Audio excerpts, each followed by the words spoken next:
Hello students. आज account में analysis of financial statement में कंपैरेटिव बैलेंस शीट का एक एग्जांपल देखते हैं। एग्जांपल में दिया गया from the balance sheet of summer limited of 31 March 20 and 21 prepare comparative balance sheet. Balance sheet में आते हैं तो शेयर कैपिटल दी गई है, रिजर्व सरप्लस है, फिर 12% डिबेंचर है, ट्रेड पेबल्स है, शॉर्ट टर्म प्रोविजन है, टेंजिबल फिक्स्ड एसेट्स है, इंटेंजिबल फिक्स्ड एसेट्स है, लॉन्ग टर्म इन्वेस्टमेंट है और करंट एसेट्स है। तो अभी हम सबसे पहले देखें कि एसेट्स और लायबिलिटीज में किस तरह से इंक्रीज डिक्रीज हुआ है। तो पहले लेंगे हम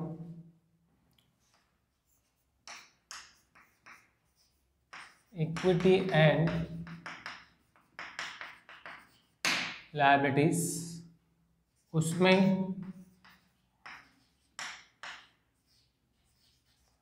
शेयर होल्डर्स फंड, फिर उसमें भी है शेयर कैपिटल। तो शेयर कैपिटल है पहले 40 लाख, फिर 50 लाख।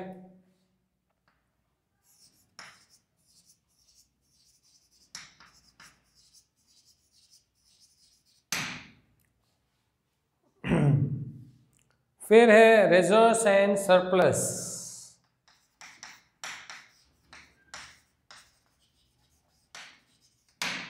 तो रिजर्व एंड सरप्लस इसमें पहले है 5 लाख, फिर है 7 लाख।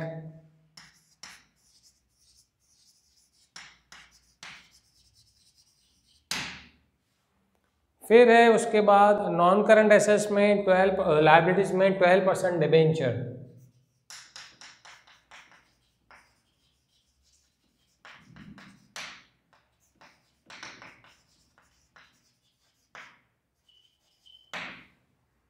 वो है पहले 4 लाख, बाद में 6 लाख।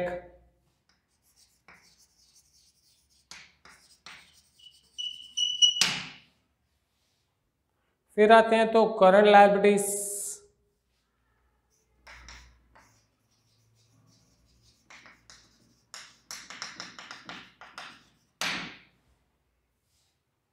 तो उसमें trade payables 11 lakh and 13 lakh.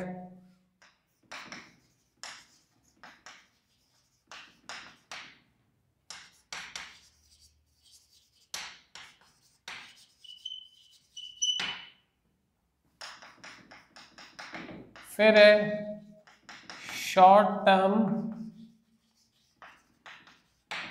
Provisions 4 lakh and 6 lakh.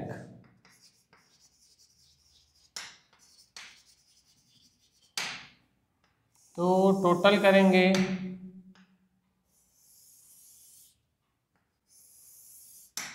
ये 64 लाख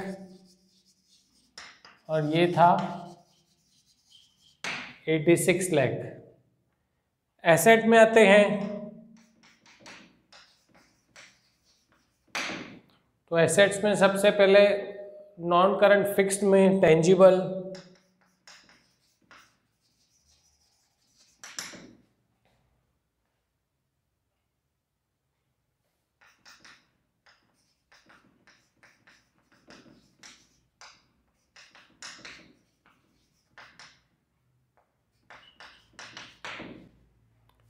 टेंजिबल में है 34 लाख 46 लाख।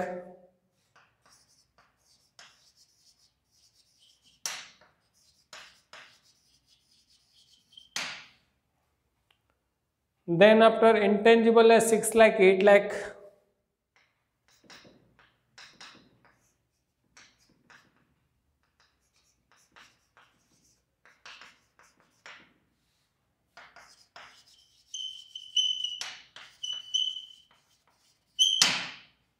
और लास्ट में फिर बी है लॉन्ग टर्म इन्वेस्टमेंट,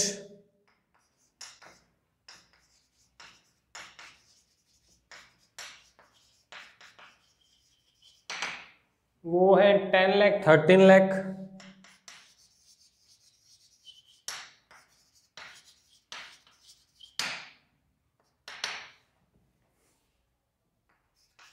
फिर करंट एसेट्स,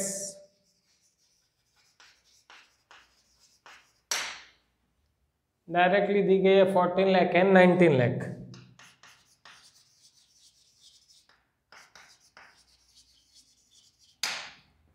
तो ये टोटल हो गया 64 लाख एंड 86 लाख। अभी डिक्रीज इंक्रीज आएंगे तो ये 10 लाख इंक्रीज हुआ है, ये 2 लाख,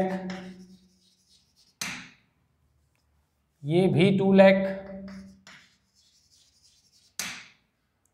ये भी 2 lakh and this also 2 lakh.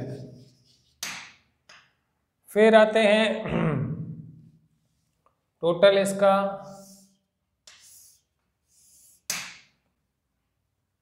18 lakh.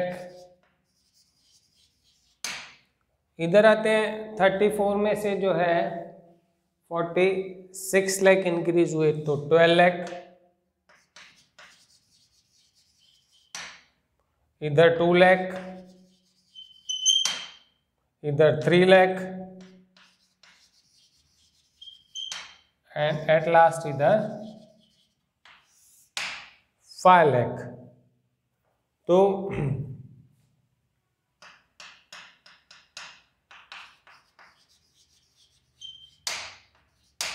$22 lakh जो है वो इंक्रीज हुए हैं।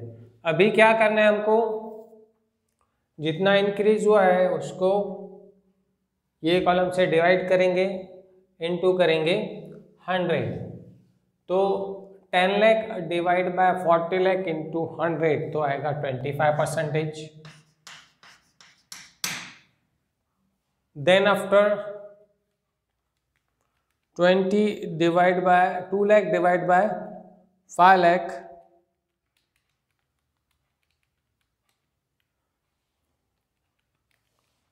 तो 40%। फिर 2 डिवाइड बाय 6 तो 50%। 2 लाख डिवाइड बाय 11 लाख तो 18.18%। ये आएगा 50%। फिर 18 डिवाइड बाय 64 तो 28.125%। फिर 12 डिवाइड बाय 34 तो 35.29%।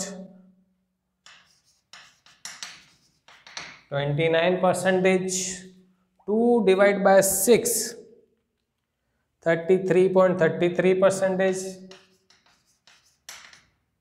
3 डिवाइड बाय 10 तो 30%। देन 5 डिवाइड बाय 14 तो 35.70। और लास्ट में 22 डिवाइड बाय 64 तो 34.38%। 34.38%। तो कंपैरेटिव बैलेंस शीट बनानी है तो उसमें सबसे पहले कंपनी की बैलेंस शीट में हमको ध्यान रखना है कि जो हेडिंग्स दी गई है पर्टिकुलर प्रॉपरली वही सारी हेडिंग लगा के, जैसे कि लायबिलिटी साइड आते हैं तो इक्विटी एंड लायबिलिटीज पहले हेडिंग लगती है, उसके अंडर में आता है share holders fund. Share holders के फंड में शेयर कैपिटल अलग अलग टाइप की, अगर शेयर कैपिटल है तो वो लिखेंगे। रिजर्व एंड सरप्लसेस में तो जितने भी फ्री रिजर्व्स होते हैं वो। देन आफ्टर आता है नॉन करंट लायबिलिटीज, तो long term provision, long term loan, long term borrowings, debenture लिख लिया। करंट लायबिलिटीज में trade payable, short term provision, short term loans वगैरह जो भी है। फिर एसेट में हेडिंग आती है एसेट्स, उसमें non current, fixed, tangible, intangible. उसके बाद आता है लॉन्ग टर्म इन्वेस्टमेंट और करंट एसेट्स। तो करंट एसेट्स में trade receivable, inventory, cash and cash equivalent आते हैं। दोनों ईयर्स की फिगर लिख ली, उसके बाद डिसाइड करेंगे इंक्रीज हुआ है या डिक्रीज हुआ है। तो 50 40 तो 10 इंक्रीज हुआ है, ऐसे इधर 2 2 2 जितना जितना इंक्रीज हुआ है वो लिख लिया। उसके बाद क्या करना है, जो इंक्रीज डिक्रीज हुआ है उसको फर्स्ट ईयर के फिगर से डिवाइड करना है और into 100। That means 10 lakh divide by 40 lakh into 100, 2 lakh divide by 5 lakh into 100। तो अपने को इंक्रीज और डिक्रीज का परसेंटेज मिल जाएगा। So this is called comparative balance sheet.